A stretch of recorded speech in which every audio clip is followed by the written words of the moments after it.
Boa noite, meus irmãos da TV Evangélica do Cariri e caros amigos espectadores. Mais uma vez estamos aqui para abordar esse tema que estamos abordando juntos, que é as minhas emoções são ruins. E hoje nós veremos um contexto sobre ira através da vida de Caim. Então, eu peço aos irmãos que abram suas Bíblias para Gênesis capítulo 4 e nós leremos do verso 3 ao 16. Gênesis capítulo 4, do 3 ao 16, diz o seguinte: Passado algum tempo, Caim trouxe do fruto da terra uma oferta ao Senhor. Abel, por sua vez, trouxe as partes gordas das primeiras crias do seu rebanho. O Senhor aceitou com agrado a Abel a sua oferta, mas não aceitou Caim a sua oferta. Por isso Caim se enfureceu e o seu rosto se transtornou. O Senhor disse a Caim: Por que você está furioso? Por que se transtornou o seu rosto? Se você fizer o bem, não será aceito? Mas se não o fizer, saiba que o pecado ameaça a porta e ele deseja conquistá-lo, mas você deve dominá-lo. Disse, porém, Caim a seu irmão Abel: Vamos para o campo. Quando estavam lá, Caim atacou seu irmão Abel e o matou. Então o Senhor perguntou a Caim: Onde está o seu irmão Abel? Respondeu ele: Não sei. Sou eu o responsável por meu irmão? Disse o Senhor: O que foi que fez? Escute. Da terra, o sangue do seu irmão está clamando. Agora, amaldiçoado é você pela terra, que abriu a boca para receber da sua mão o sangue do seu irmão. Quando você cultivar a terra, esta não lhe dará mais da sua força. Você será um fugitivo errante pelo mundo. Vamos ler até aqui. E, meus irmãos, a história de Caim, filho de Adão e Eva, é uma narrativa profunda relacionada ao pecado. Então nós vemos a ira em dois parâmetros. A ira no sentido ira divina, ira de Deus, e a ira no contexto também, ira pecaminosa, que é a ira humana. O primeiro ponto da nossa reflexão é a ira humana. Então, a ira é o pecado que assola. Então, do 3 ao 7, nós vemos que o pecado rodeia a vida de Caim. E Caim e Abel, eles trazem ofertas ao Senhor. Abel oferece o melhor do seu rebanho, enquanto Caim traz a sua oferta do fruto da terra. Então Deus aceita a oferta de Abel, mas rejeita de Caim. A rejeição, ela desperta a ira no coração de Caim e Deus adverte Caim. Nós vemos no texto que Deus adverte Caim. E Deus fala até para ele: se você fizer o bem, não será aceito. Mas se você não o fizer, saiba que o pecado ameaça a porta, no verso 7. Então a ira de Caim é um exemplo da ira humana, que surge quando nossas expectativas não são atendidas. A ira de Caim, ela ilustra a doutrina do pecado original. Então, como descendente de Adão, Caim herdou a natureza pecaminosa. E a sua ira, ela é uma manifestação do pecado que habita no coração do homem.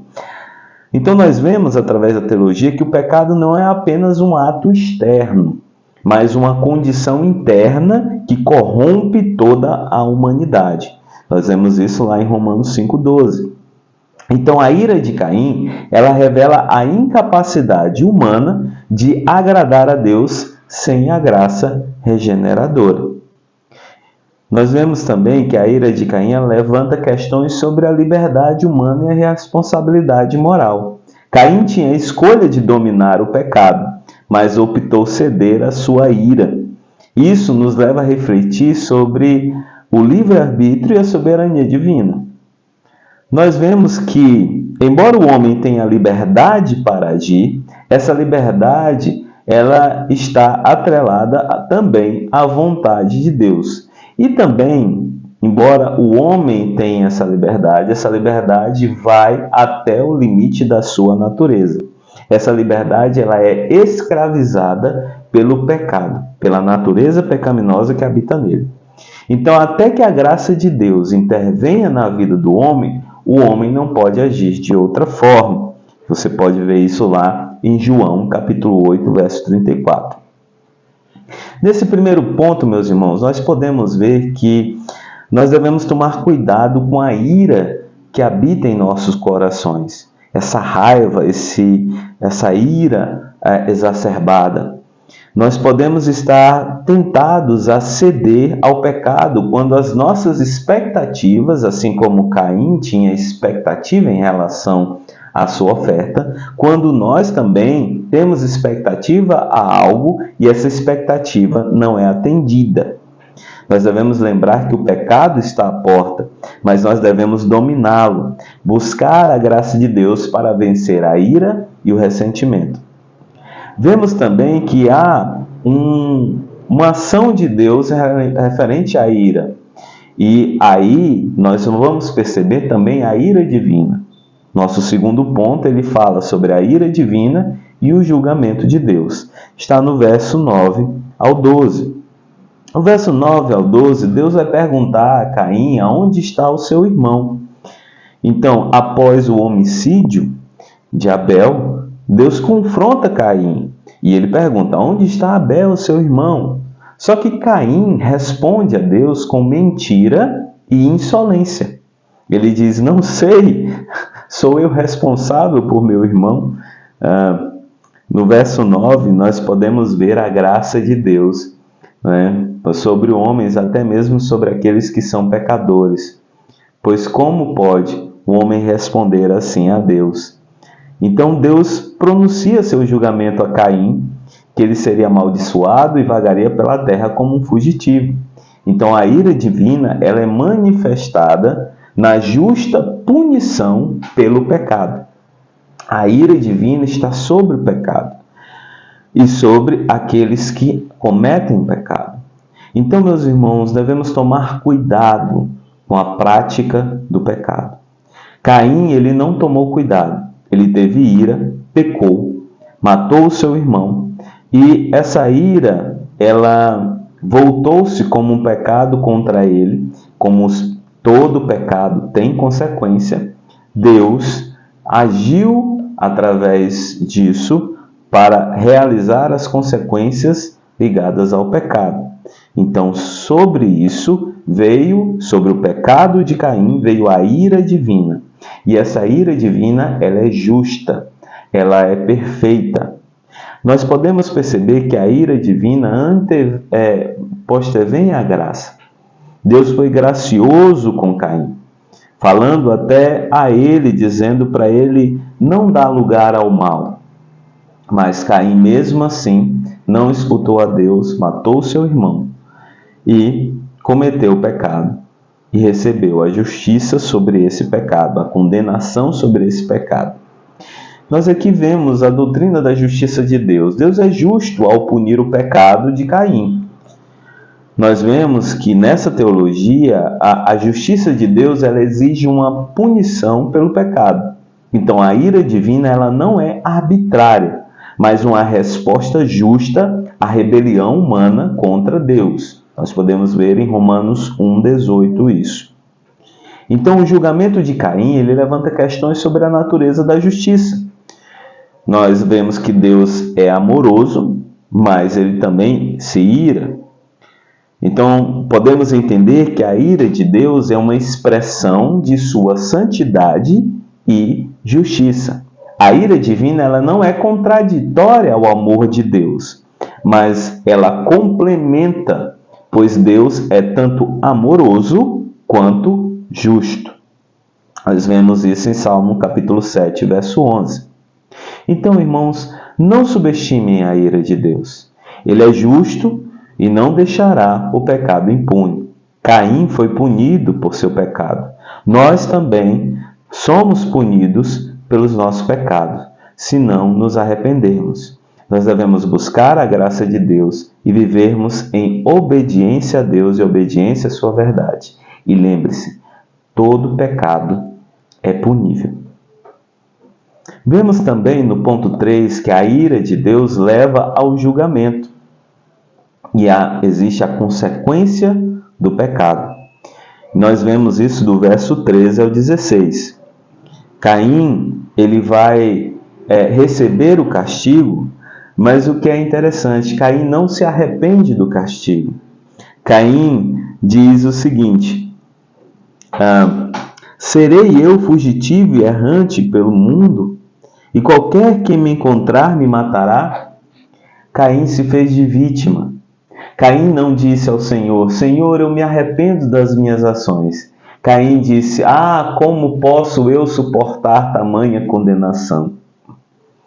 Ele teme ao vagar pela terra e ser morto por qualquer que encontrar.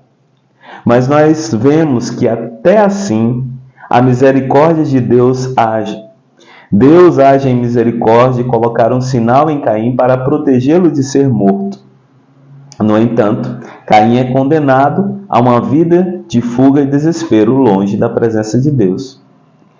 Nós vemos que na doutrina das consequências do pecado, o pecado de Caim resultou em um julgamento severo, mas também em consequências duradouras para a sua vida. A nossa teologia ensina que o pecado sempre traz consequências, tanto temporais quanto eternas. Gálatas 6, de 7 a 8. Mas as consequências do pecado, elas vêm de forma certeira. Então, mesmo que você não tenha a condenação do pecado por meio do sacrifício de Cristo na cruz do Calvário, porque Cristo, quando morreu, levou sobre si as nossas dores, então ele levou os pecados do passado, presente e futuro. Porém, as consequências físicas e espirituais do pecado acontecem em nossas vidas. A história de Caim, ela levanta questões sobre a natureza do julgamento e a questão da misericórdia. Mas nós podemos ver que um Deus justo também é misericordioso. E vemos que a justiça e a misericórdia de Deus, elas não são contraditórias, mas são complementares. A cruz de Cristo é o maior exemplo disso, onde a justiça de Deus é satisfeita e a sua misericórdia é demonstrada. Romanos 3, de 25 a 26. Então, meus irmãos, nós não devemos brincar com o pecado. As consequências do pecado, elas são reais e duradouras. Caim sofreu as consequências de suas ações e nós também sofreremos se não nos arrependermos. Busquem a graça de Deus e vivam em obediência à sua vontade. Obedecer a Deus é buscar ser santo como Ele é santo. Podemos concluir que a história de Caim nos ensina sobre os diferentes tipos de ira. Um contraste entre a ira humana e a ira divina. A ira humana é voltada a julgamento sem razão, é voltado à injustiça, é voltado à condenação, a nenhum tipo de misericórdia ou graça. Mas a ira divina, ela é voltada a uma justiça perfeita. Ela é voltada à misericórdia, a amor. E aquilo que não pode ser diferente do que Deus é: justo, santo, verdadeiro, completo. A doutrina traz a nós admoestações sobre isso. E nós vemos que o pecado é uma realidade séria, mas a graça de Deus é maior. Que possamos aprender com os erros de Caim e buscar a graça de Deus, viver em obediência à sua vontade, não como homens irados, como homens impulsivos, como homens raivosos, mas com pessoas que pensam antes de agir. Lembre-se de Gálatas 5. Mas os frutos do Espírito são amor, paz, longanimidade, benignidade, mansidão, domínio próprio. Contra esses frutos não há lei. Então pense nisso. Que Deus possa te abençoar por essa palavra. Até a próxima semana.